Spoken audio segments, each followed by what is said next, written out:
Today, I'm excited to dive into the world of Substack marketing, which is a platform that's not just about newsletters. There's a lot of community building elements with a comment section, with resharing, with posting notes.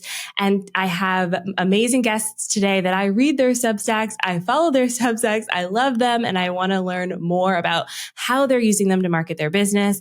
We're going to dive into that after our commercial break.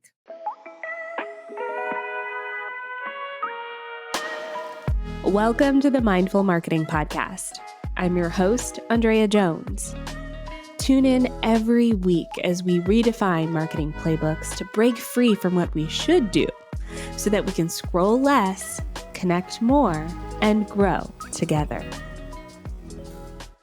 I've recorded over 300 podcast episodes. Yeah, it's a lot of podcast episodes, and I've tried a lot of different virtual recording studios, but my favorite has been Riverside. Riverside makes their virtual recording studio look so profesh. My guests love it. Plus, I also low-key love recording YouTube videos in here as well because it's so easy to use.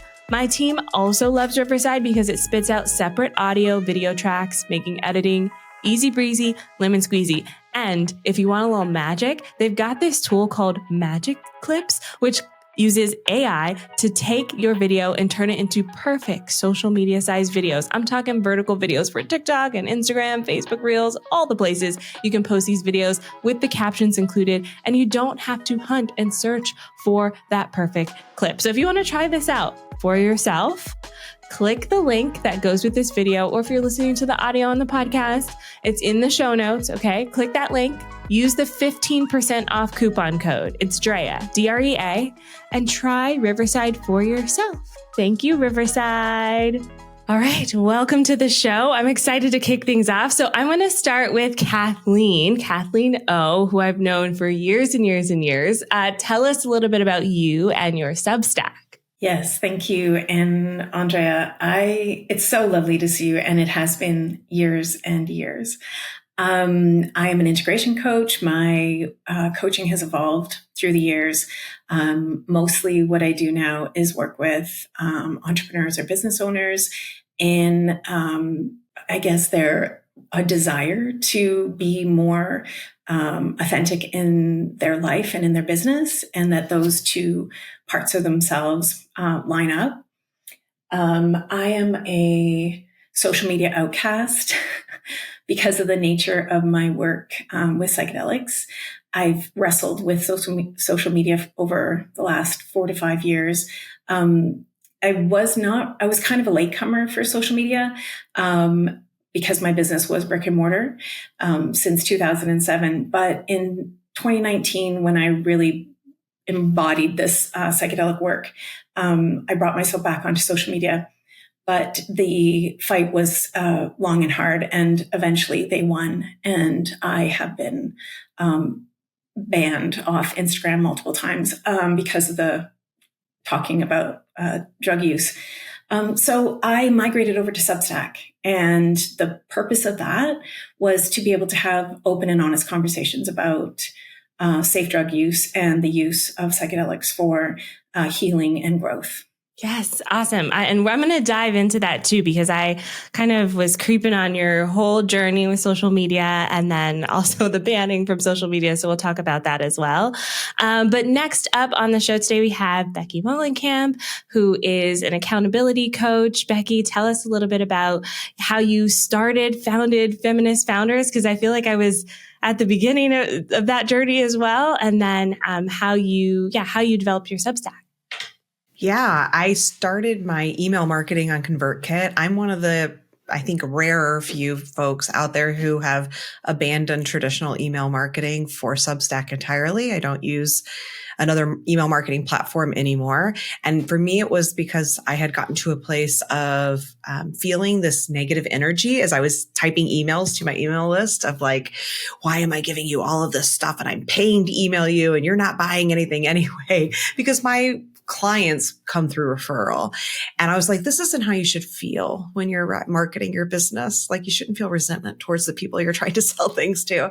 And so when I learned about Substack, I was like, wait a minute, I could get paid to send emails instead of paying to send emails. I like this idea. And I don't want to send marketing emails. I don't want to send salesy emails. It wasn't what I was doing anyway. So with Feminist Founders, it started as a podcast. The Substack kind of came along for the ride as a way to support, hopefully for the two to support each other. And eventually I was enjoying Substack so much that I was like, I'm just ditching email marketing and going all in on Substack. And I'm getting to a place like Kathleen, not because of being banned from social media, but also feeling a similar level of frustration with social media that I was with email marketing, and enjoying notes so much on Substack, which I'm sure we can talk about, that I'm edging ever so much closer to saying I may just leave social media too and just really be all in there.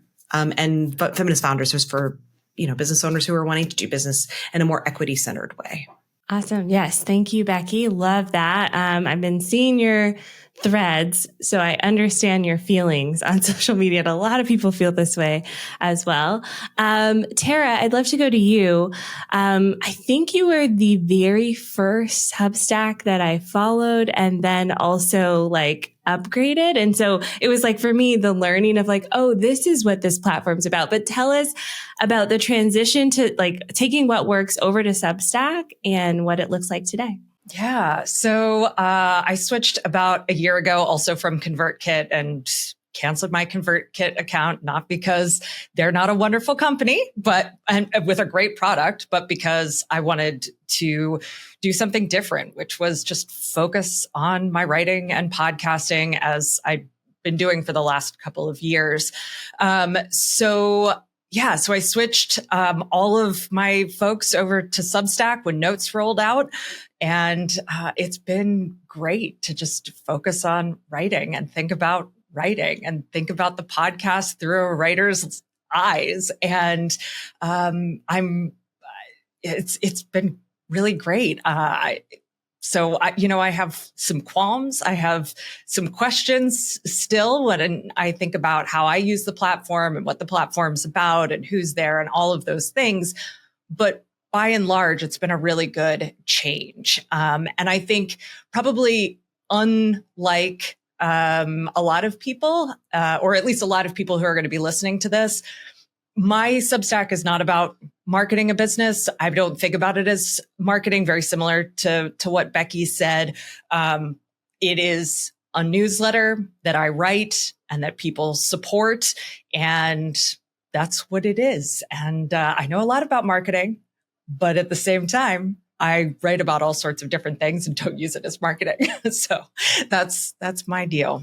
Yeah. I find it fascinating that theme seems to echo in everyone's answer, which is this Substack marketing channel is really a communication tool with your community members. It's a way to share with them and maybe open conversations with them in a different way. One of the things that I love about Substack is the comment section. I find that it's different than, ConvertKit, where someone can reply to an email, but that feels different somehow than the public comment of acknowledging something. And also I love that I can highlight something and then also just share it really quickly with the people in my network to say, here's what I'm reading. I loved this piece of it. Go read the whole thing. So it definitely has that community vibe as well. I'll open this question up to the floor. Was there a key moment where you knew that Substack was working for you? For me, the deliverability of Substack is pretty substantial over anything that I've used before. And the readership really increased, and I would say the engagement increased with the platform. And so I think that was definitely a turning point, and that has remained consistent for me throughout the entire time that I've been with Substack. Yeah. Okay. So building the community through readership. Becky or Tara, any moments where you were it's working? I was very lucky when I switched over. Actually, let me back up. I did a Substack experiment at the end of 2022, where I hosted a pop-up Substack that I sold as pay what you want, actually through ConvertKit. This was before, I'd ditched all of that. And I liked the community aspects. I liked how it made me want to write, and just the experience of the platform was conducive to how I like to operate online. So that was nice. And so from there, I kept thinking about making the switch. And then when they rolled out Notes, and I was like, well, this seems great because now I will have a social media place that I can hang out, that also just like completely ties in to my goals and what I actually want to be doing. And so that was when I decided to make the move. And in that process of getting What Works set up on Substack, one of the partner success team, I think this is what they call them, folks reached out to me who happened to have been an old contact of mine from Creative Live. And she was like, hey, I don't know if you remember me. Of course I remembered her. But, do you want to hop on Zoom and talk about Substack? I'm happy to answer any questions you have. And so from there, I was lucky enough from that connection to get featured, to have an article in Substack reads over a weekend. And so I can't say that it was any one moment, but it was sort of everything that I had hoped would happen as part of moving to Substack, the deliverability, the list growth, the back and forth, the quality of kind of people and discourse that I now had access to. All of that just fell into place within a few weeks. And then people started paying for it, and it was wonderful. I love that. And I have a follow-up question, Tara, because in the midst of all of that, I believe you also did your book launch. Was that at the same time as the Substack, or where did the book launch fall into play with launching Substack, and how did that help or hurt? Yeah. So the book launched in October 2022 or November 2022.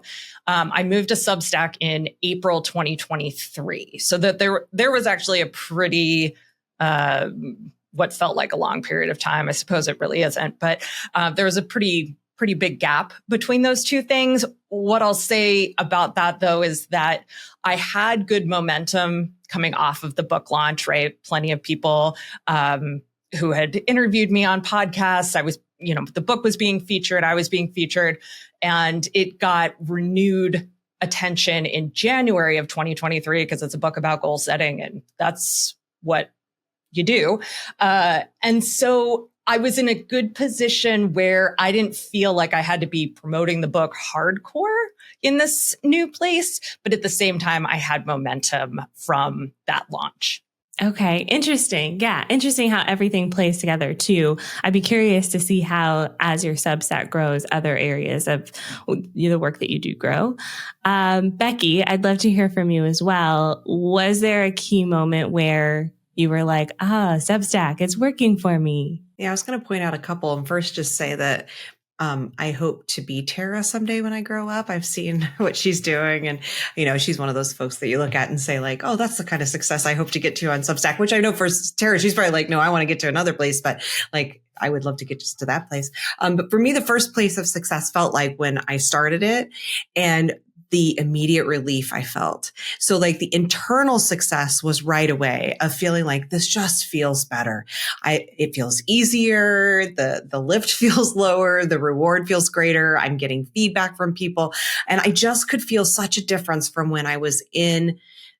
And again, nothing bad about ConvertKit. I loved it. I used it for a really long time, but it was a different mindset when I was inside of that tool. That tool felt like I was there to sell things because it's what it was designed for. And just something about being in the Substack platform felt different. I didn't feel that like, oh my gosh, if they don't buy anything, then I've failed. It just felt more like if I'm putting this out and people are receptive to it, then I've done what I wanted to do.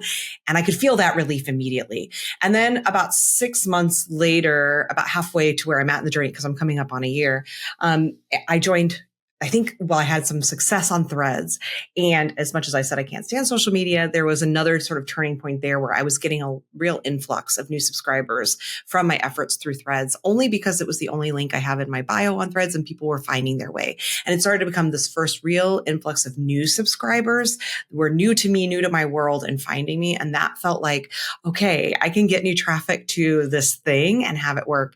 And then I would say most recently has been using Notes. It's been around. I just haven't used it until recently.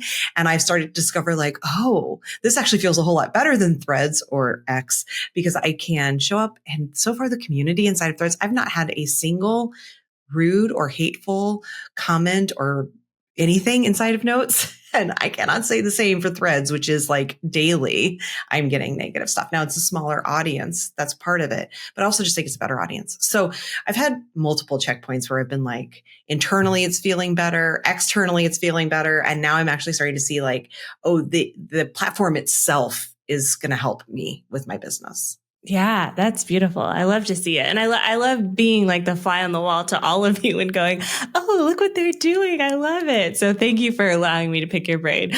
We're going to take a quick break. And when we come back, I have specific questions for each of you about your Substack success when we get back.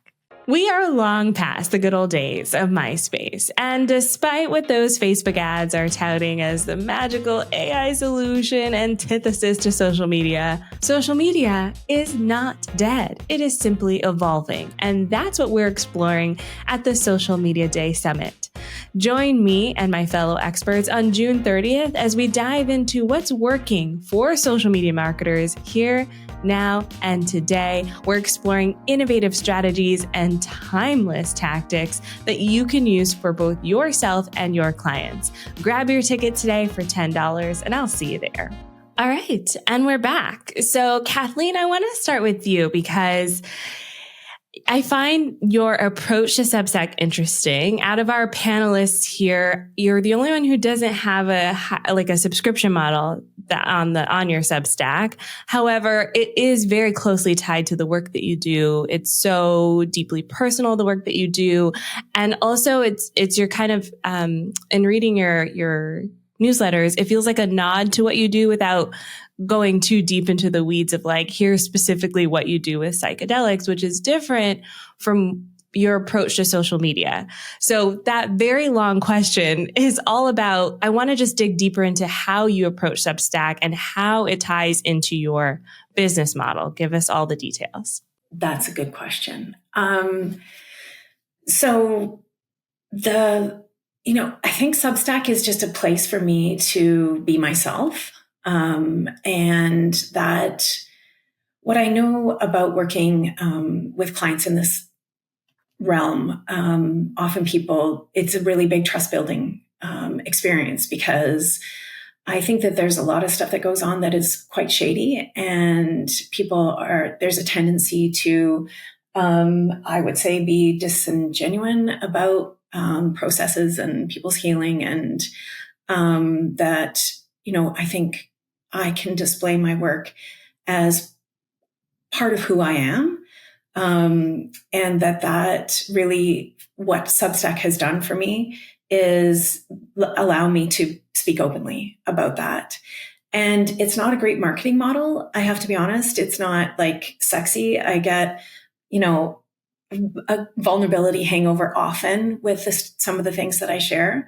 But what I do know is that the work that people are looking for is at that depth. What they want for themselves, I feel I have to offer within myself for them to see as a model of growth and opportunity.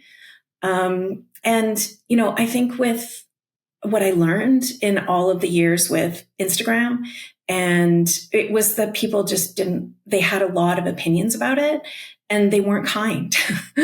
When people are being honest. And so what I've done with Substack is just shown parts of myself that I feel people can relate to. And it feels like a safe place for that. I don't have a paid tier, but people can voluntarily pay. And they do. I get like pledges. And it feels like I don't like, I wish I could have a conversation with the people that pay me. There's nothing other than just their kindness and their generosity that shows up in my Stripe account.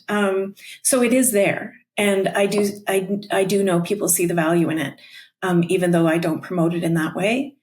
And I'm grateful. I'm grateful for the opportunity to speak, and I'm grateful for the opportunity to be heard, and that people do value it. Yes. Awesome. Thank you for sharing that, Kathleen.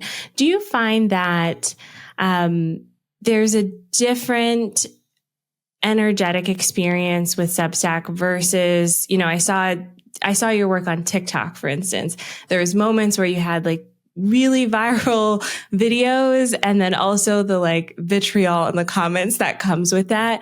How does that experience compare to what your experience has been like on Substack so far? They are not comparable, honestly. TikTok, I felt like I was slaying dragons every day. And, in some ways I enjoyed it. Other days I was completely burnt out. And I had several viral videos on TikTok. The one that went most viral had 9 million views. And like, I don't even know how many comments, but it wasn't so much about the comments. It was about the other TikTok, producers that were like coming after me. And so it was a friendly place until there was like these divisive opinions, which is fine. I can handle those conversations. But it's all free labor. And it's a place where my like energetically and emotionally and intellectually, I can be challenged, but only to a certain point. Like, and that does not happen on Substack. There are people that challenge me, and I am fine with it. I actually welcome it and want it. I don't want to be speaking into an echo chamber. But with TikTok, it was a lot of keyboard warriors. It was a lot of people that just actually wanted to be divisive and opinionated and unclear on what they were talking about. And to be honest, it made me much more clear on what I was talking about, because there were things that I was questioning because I was being questioned. And I thankfully learned that there's more than one way to read science. And I'm not a scientist. So the things that I shared sometimes were, with a very skewed lens. And I had my hand slapped a couple times, and I was able to be a better practitioner and a better person on social media. And I was able to take responsibility. And so, I don't think that would have happened had I not had those opportunities, those growth opportunities with the viral experience. And it is kind of fun to say it went viral. And I also got burnt out and, laid down and licked my wounds for a few years while I recovered. The interesting thing about your reflections is that they're not new, not even to this podcast. About 5 episodes before this one, I interviewed Meg Griffith, who had a very similar experience on TikTok, where it was good until it wasn't. And there's this culture on some of the social platforms, many of them, where conversation becomes very divisive very quickly, and people frankly argue for the sake of arguing instead of having conversations for the sake of clarity. And I do think that Substack offers something different there. Maybe that's just my bubble and the Substacks that I subscribe to, but I do see a very marked difference in how the community on Substack wants to have conversation and wants to have conversation for clarity and not conversation just to argue with people. So thank you for sharing that. I love the work that you're doing there. I want to go over to Becky next. Becky, one of the interesting things that I find about feminist founders is that yes, you have the podcast on there, but you also have other people contributing work to the feminist founders. It's a collective experience. So talk to me about that decision and how that has added, how the various voices has added to the work that you're doing. Yeah, it's twofold. One, in that trying to keep up with the cadence while also being a mom and a business owner, because I still, have to coach to make income, want to, get to, but coaching is still a part of the main bread and butter for my business, right? Substack, I'm making money on Substack, but not a lot of money on Substack right now. I hope that will change. So one, it was just, I can't carry the weight of it and deliver the amount of content I want to be putting out. I know I could put out a small post a month or something, but that's just not how I wanted it to show up. That wasn't the cadence I wanted. And so I couldn't do it alone. And it's also really reflective of my values around community. And so I like that I'm getting to introduce people to other voices. I'm getting to be in collaboration with other people who share values. So it felt really good. And it also selfishly lifts a weight for me. And it's also in service of a bigger vision I'm holding for feminist founders. That's a long way out, I'm sure, but I tell people I want to make Forbes meets Bell Hooks. I want to create a media space for people who care about doing business differently. That kind of is that place that you go to where you care about equity and social justice as a business owner.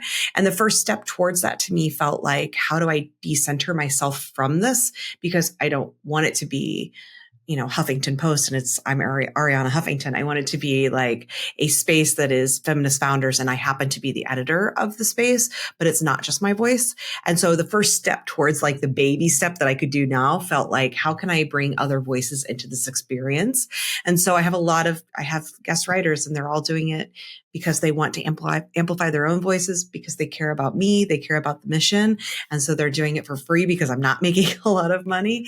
And I guess the side benefit of it ends up becoming, some of these folks also have Substacks. So there's that cross promotion piece. A good friend of mine, Daisy Gillespie, I'll call her out since we're talking about Substack. And she has a really nice size Substack called Unflattering.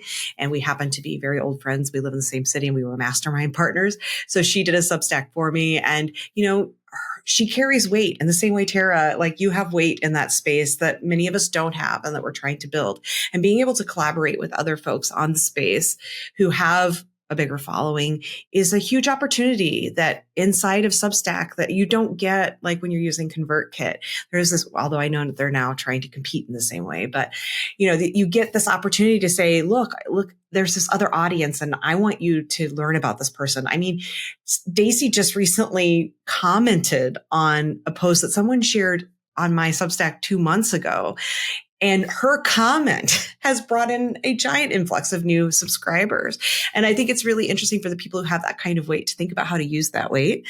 And it's really a wonderful opportunity for some of us who don't yet have that weight to begin to maximize our reach. So there's a lot of reasons that I use guest writers. Some of them are, I think ultimately they're all kind of selfish, but other than I do really want to amplify the voices of other folks and be in community with people. And this allows me to do that. Yeah.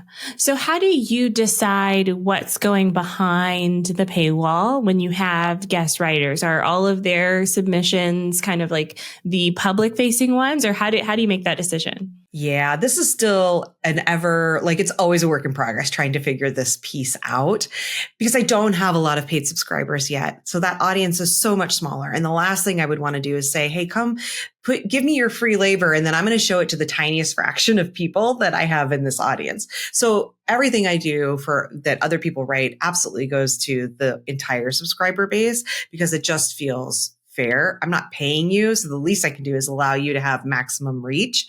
And what goes behind the paywall right now is primarily community stuff, anything that's happening outside of Substack. So I host a monthly forum where I have panelists come in. It was actually right before this call and it was beautiful. It's like this space where we get together and have really intimate, wonderful conversations about things that are at that intersection of business and social justice. Today, we were talking about what does collaboration look like when you are looking at it through this more equitable lens, which felt really wonderful as I was going into this collaborative experience. So anything like that I'm doing off of Substack is for paid subscribers. I also host co-working sessions. And I'm always thinking about how else do I add to that? The writing piece, so far anyway, I just feel like I want everyone to have I want everyone to see these amazing things that if I'm writing it, I want everyone to see it because I feel proud of it. If I am sharing other people's voice, I want everyone to see it because they did this labor and people should get to see it. So yeah, paywall is always it's an interesting thing trying to navigate that. Mm-hmm. Yeah. I think it's always an interesting choice too, the ones that I subscribe to, because I do feel like a kid who's like gotten to go into the candy jar, because I can see, oh, if you're a free subscriber, your content ends here, but the paid people, here's all the rest of the stuff. And I'm like, ooh, I get more stuff, So as a community member, it does feel good as well to see that. So I'm always curious how that works behind the scenes. So thank you for sharing that. Tara, I'd like to go to you next. You also have a paid tier. You also host workshops and things, I believe, for the paid tier. What else is included? And you have we have special articles for us, too. Am I missing anything in the paid tier? I have free workshops that happen every quarter, and I have premium articles / podcast episodes, and then folks also get a discount on any premium workshops I offer. So like last week, I did a big workshop on world building for business owners, and my premium subscribers got 25% off the registration for that. So that's another perk. The other perk for paying subscribers is that they're the only ones who can leave comments, because while I do value dialogue on my work, I'm also very rejection sensitive. And I think that for me and my emotional, psychological, neurological makeup, it makes the most sense to have that space open for people who are invested at some level in that work. And so I figure, the free subscribers can always find me on Notes. It's not like I'm unreachable, but I only have my comments open for paid subscribers and only have my email replies open for paid subscribers. And I know there are varying opinions on both of those things, but I think that it's a safety feature. It's a psychological safety feature. And I think it's a really, for those who need it or want it, it's a really powerful move to say, this is my boundary. Yeah. Oh, I think it would be interesting for social platforms to adopt that as well, because platforms like Instagram, for instance, also have like a paid section, and there is like a separate comment section, but everyone can still comment on your own, like your public posts and in your direct messages. And so I do find that interesting, especially as social media and community online shifts, the smaller pockets of people, I think we're all going to find a lot more nourishment from those conversations versus the randoms, which I know randoms can come into the community, but sometimes being open to everyone just I feel so exposed personally all the time when I do that. So I feel you there. Yeah. One of the questions I have for you is how you approach your work. And this is a larger question because it goes beyond just Substack, but a lot of the work that you do analyzes the norms of being in the online business space, while also being a person in the online business space as a thought leader. I'm always curious when I read your work because you so beautifully balance the two, calling out and also saying, well, here's what I'm observing and exposing this, and here's how we can make this better, or here's my thought process on how I'm making this better. What is your process to your work and how you balance the push and pull of not skewing to negative and complaining about the online space, but also being helpful and adding rich insight to the conversation? Yeah, I think that the last few years for me have been a real existential search for who I am in this space in general.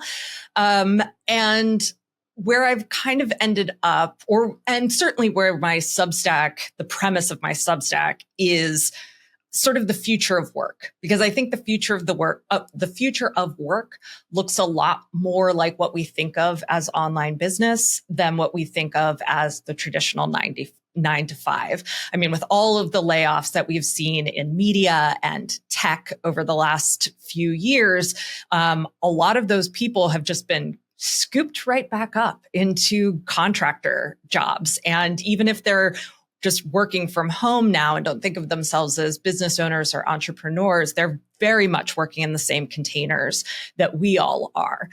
And so that's one way that I make that balance. Is it's not, online business this or online business that, but instead, like, how are we moving forward into this strange new world of work?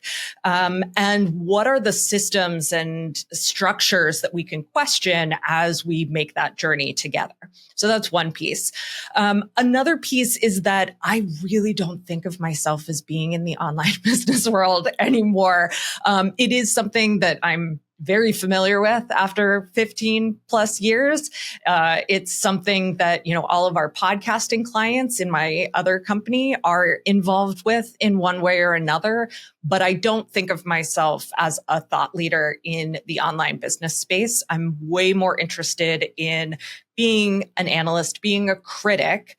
And I kind of think about my mode of critique and analysis as sense making. And so one of the things that I'm always trying to do, especially when I am in a critique mode, is to think, where are the confusing bits here? And what do I know that can help people make sense of this? What's my framework for thinking about this? What's a philosophical or sociological or political or economic idea that I can bring in to help people feel like you're not crazy, you're not imagining things, this is hard, or this shouldn't be like this, or this should be like this, and really put that all out on paper as coherently as possible, or not paper, digital paper, I guess, and use that as my sort of North Star toward navigating that space where, no, I don't want to be insulting people's businesses. I don't want to be calling people out for whatever practices they have. And I also always want to be acknowledging that doing business work in general in this economy is always a compromise. If you have values for social justice, if you're a radical feminist, if you are a leftist like me, you're making a compromise just by living. You have to. There is no perfect way to do anything. And so that's also something that I really hold in terms of navigating the space is, everyone's going to make a slightly different decision, and that's great. We don't all need to be doing the same thing. I don't need to tell you what I think is stupid or dumb or wrong. What I need to do is make sense of it for you. Yeah. It's always a beautiful thing too when I read your work. My little mastermind group, we share your articles and have like conversations in our Voxer channel about them, because we're always like, oh, here's an interesting thought. Like, we were all thinking this, but like the way that Tara said it made it clearer to why we feel the way that we feel about certain things, about the work that we do. Especially since my mastermind group, we've also kind of, I'm still in the online space, but they kind of spun out into doing work that could be defined as online business, but it's not in the online business space. And so it's so interesting that you called that out as well. And I love that you said you consider yourself a critic, because I definitely see that as well in the work that you do. With the two kind of businesses that you have, with the what work side of things and the work that you're doing in Substack and the workshops, where do you see the future of Substack looking like for you as you grow the platform? Yeah, I mean, this is like literally a daily question of mine. I am super duper grateful for the way Substack is built, for my list has doubled in the last year, which is pretty incredible. I'm really grateful for that. And there's also some problems with the platform, not just the, justice and political problems with the platform, but also like some things I would like to be able to do that I can't currently do. Like, I'd love to be able to have a pay what you want premium subscription tier. I can't have that. I'd like to be able to offer completely integrated, send me a tip, or, a monetary tip, not a journalistic tip, although I always take those as well. And so those are the kinds of things that make me question what the future is for me with Substack. They're also clearly moving much more in the direction of creating more social media-like features, direct messages. I mean, obviously notes, which ironically is what got me on the platform. And now it's like, wait a second, is this really working for me? I'm not sure. So those kinds of things make me wonder, like, wait a second, are you going to build the features that would actually want to make me stay? Or are you building the features that you think will help you compete with other platforms? Because as we've all said, I'm not there because it's like other platforms. I'm there because it's not like other platforms. And every feature that they build that makes them more like a Facebook or an Instagram or a TikTok means that the culture may shift a little bit further in that direction as well. And I'm not interested in that. I'm just not interested in that at all. So for me, I think on a higher level, what I do in terms of how I spend my, 35 hours a week that are devoted to what works, the newsletter, the podcast, it's more than that. It's more than 35. Yellow House is just sort of off to the side. But I am doing the kind of work today that I have wanted to do my whole life. I'm doing the kind of work that I know my college advisor was jealous that he thought I was doing like 12 years ago. and now I want to be like, Jeff, look at what I'm doing now.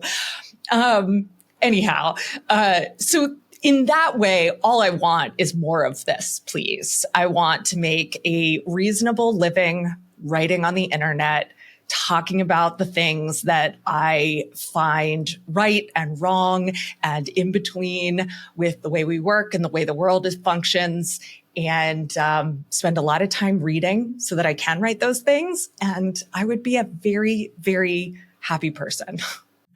Yeah, I agree. I love that. Beautifully, beautifully said. And if Substack has like a TikTok like vertical video moment, I don't know if I would stay there anymore. Please, no more vertical videos. That can stay on the other platforms. That's what they're for. Thank you, Tara. I want to put the same question over to you, Becky. What does the future of Substack look like for you? I mean, I could just say ditto because I feel the same way. I mean, as much as I'm enjoying notes as it exists now, one of the things I like about it is that people aren't posting every 2 seconds like they do on Threads or X. And I love that I can integrate video and audio into my Substacks and all of that. I think that's wonderful. But do I want it to become yet another video forward platform where I have like YouTube? I don't want it to be YouTube. I would just do YouTube, right? Like, I absolutely agree. I don't want it to be all of those things. I want them to continue to think about ways that maybe I could customize my little piece of Substack and make it feel more me. That would be nice. More ways for people to support me. That would sure be nice. Like, I think that the tiers are great, but they're not enough. So I agree. Like, as long as it continues to be what it is now and amplified, great. The more that it becomes yet another social media platform that I have to deal with, and as soon as I start getting all the same level of vitriol and that nonsense there, I mean, the less likely I'm going to be interested in sticking around. And I've had people, when I made that leap from ConvertKit to Substack, the marketing folks were very much like, oh, that's a bad idea. It's one more platform that could evolve, and then it's not what you want it to be anymore. And I see that can happen. I would just say that what makes it different to me than TikTok or any of the other places is I still have an email list there. I can download my CSV file today. And I do frequently download my CSV file just to be safe of my subscribers. And I can take them and I can move. And so I may move. Like I'm not, as much as I'm going all in, that's all in right now. And I reserve the right to move if it doesn't feel right. And I like that I can, unlike all the other social media platforms. But let me tell you, if Substack decides that, hey, you no longer own your list, I'm out the door. Yeah, that's a big one. I've heard a lot of people say that about Substack is the reason that they initially made the transition over there is because they still felt ownership over the folks that are on their list, and they don't feel like they're locked in.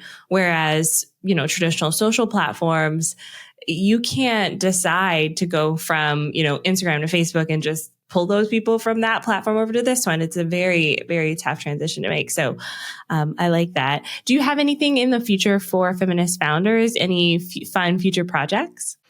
Well, I am currently right here, but soon to go from my head actually out into some planning mode. My 1-year anniversary on Substack, of the launch. I sat on Substack for a year waiting to actually take action, but a year from the launch and the launch of the podcast, I'm going to be doing a celebration. This will be something that'll be only for paid subscribers. And I'm planning a little sort of mini summit sort of thing that will exist inside of Substack. So video interviews, but it will be only for paid subscribers. So that'll be coming up towards the fall, depending on when this airs. That may be soon or late. Yeah, love it. I can't wait to see it. Thank you, Becky. Kathleen, same question. What does the future of Substack look like for you? Yeah. So I feel like I'm at a different place in my work, and things are winding down, to be honest, with the one-to-one coaching, as well as sort of finding my way. I'm in a bit of flux with transitioning. I think I'll probably move towards consent education in the ways that I have learned it and learned for my work and for my life.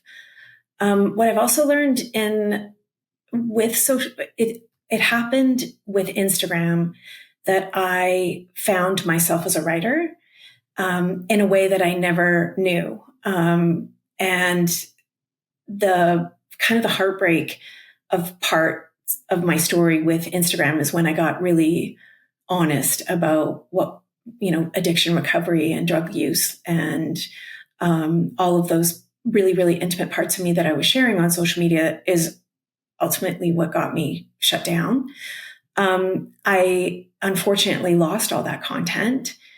And so the future of Substack looks like, for me, it's a bit of, I think, sort of like a coffee table book, a memoir.